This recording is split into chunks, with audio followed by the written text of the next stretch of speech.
All right, everybody, welcome back. We are diving deep today into some pretty heady stuff. Yeah. We're tackling Nietzsche, Big one. and specifically his pretty famous declaration that God is dead. Right. Which, on the surface, you might think, okay, atheism. Yeah, you might think we've heard this one. But we're going deeper. Yeah, much deeper. We've got an excerpt here that really digs into what he meant by this. Absolutely. And it gets into this idea of human potential and freedom. Yeah. But also, like, the anxieties that come with that, like forging your own path when you don't have a set structure. Exactly. Like, what do you do when the rules are gone? Right. So are you ready to, really grapple with some big questions here? Let's do it. Okay, so right off the bat, this excerpt kind of throws out this image of God is dead as, this war cry, this revelation of human power. Wow. But also it's tied to our, ultimate fear. Ooh, that's good. It's intense, right? It is. It's a lot. What hits you first when you hear those descriptions?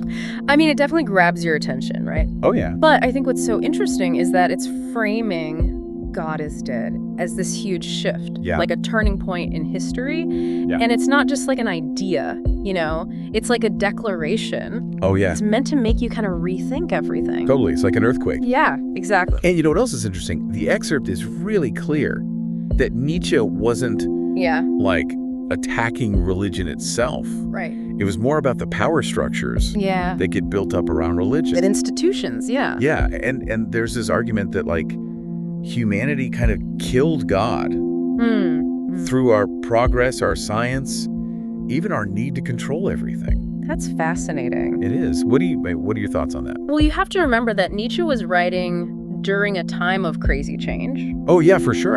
Industrial revolution, science was making these huge leaps and bounds, and more people were like, hey, maybe we don't need God for all this. Yeah. So he saw all that happening, and he's like, okay, if we're moving away from God, what's filling that space? It's like this void, right? Exactly. That's what I was thinking, too, when I read that part about the void left by God. Yeah. And how we try to fill it with all these other things. Oh, yeah. Like ideologies and political movement. Consumerism. Even our own egos. Totally. It really makes you think, what do we cling to? It does. In that empty space. We're creatures who look for meaning. Yeah. We want purpose. We want to feel like we belong, like we're part of something bigger. Right. So when we lose those old stories, those old ways of explaining the world, we grab onto anything we can find. Wow, this is already existentially challenging. Yeah. And then the excerpt throws this other idea at us. Yeah. Which is, okay, no God. So now we have to become gods. Whoa, hold on. But not in Not like a power trip. Yeah, not an ego way. Right. More like we have to be responsible. Yes. Responsible for ourselves, for our choices. Exactly. But what does that actually look like? That's the big question, isn't it? It is. I think it means being radically self-reliant. Okay. You decide what you value, you figure out what your purpose is. Wow. Even when everything feels chaotic and uncertain. That's a lot. It is. You have all this freedom to choose, but it also means you have to bear the weight of those choices. Okay, so it's exciting, but also kind of terrifying.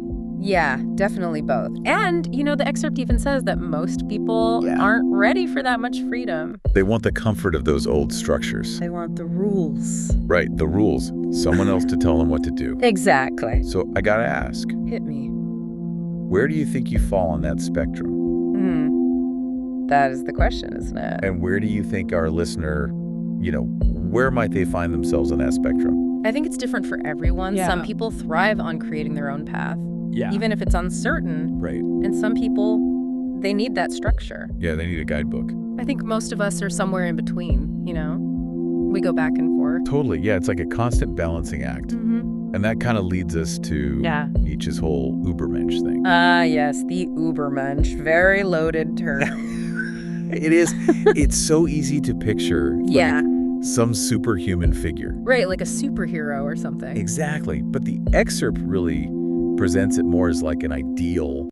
It's a way of being. Yeah, like a way of approaching life. Exactly. And it's not about superpowers. Okay. It's about that radical responsibility we were talking about. It's someone who creates their own values, finds meaning even when there are no easy answers. Wow. And thrives even when things are uncertain. It's like they're sculpting their own destiny. Yes.